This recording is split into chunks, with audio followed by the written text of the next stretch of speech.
Today's brain type brainstorm is on the amygdala response and how to counterbalance it.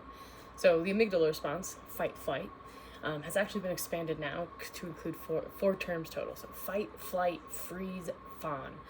So this is our body's response to a threat, perceived threat as well. This is important because one thing about the amygdala response, again, that I cover usually in intake so that we're all on the same page about what's going on inside of the brain and inside of the body while our emotions are going.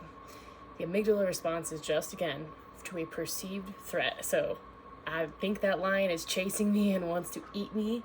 That is the same vibe as that friend just looked at me weird. I think they're mad at me.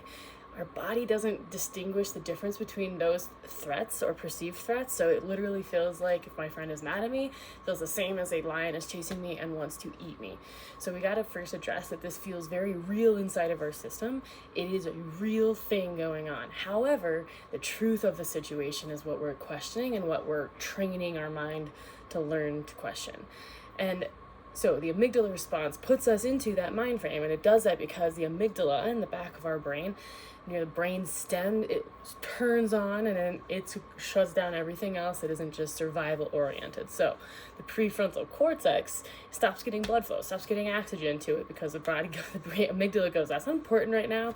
We're about to be eaten by a lion. So one thing we need to do is become aware. That is happening scientifically. The brain is what we call flipping its lid, and the prefrontal cortex helps us control forward planning, reasoning, and empathy. So this now feels like the worst thing I've ever felt. It's never going to end, and I don't care what happens. I need to get out of it. So because my prefrontal cortex is off, that's the vibe. So our goal in the amygdala response is to get the other parts of the brain reactivated and calm that amygdala down a little bit. So the opposite of fight flight is rest digest. So this is us balancing the nervous system's response and trying to give a different cue to our body of, hey, we're not being chased by a lion, but I am feeling an emotion. Taking a big breath, sometimes called belly breath, sometimes called center breathing. I just want you, if you breathe all the way down into your stomach and pretend like there's a balloon you're inflating,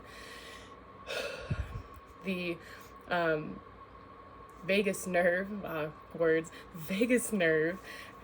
goes through your body, and one of them is there in that diaphragm. So when you take a big breath and you breathe all the way into the diaphragm of your stomach, you're actually cueing the vagus nerve, which helps cue rest digest.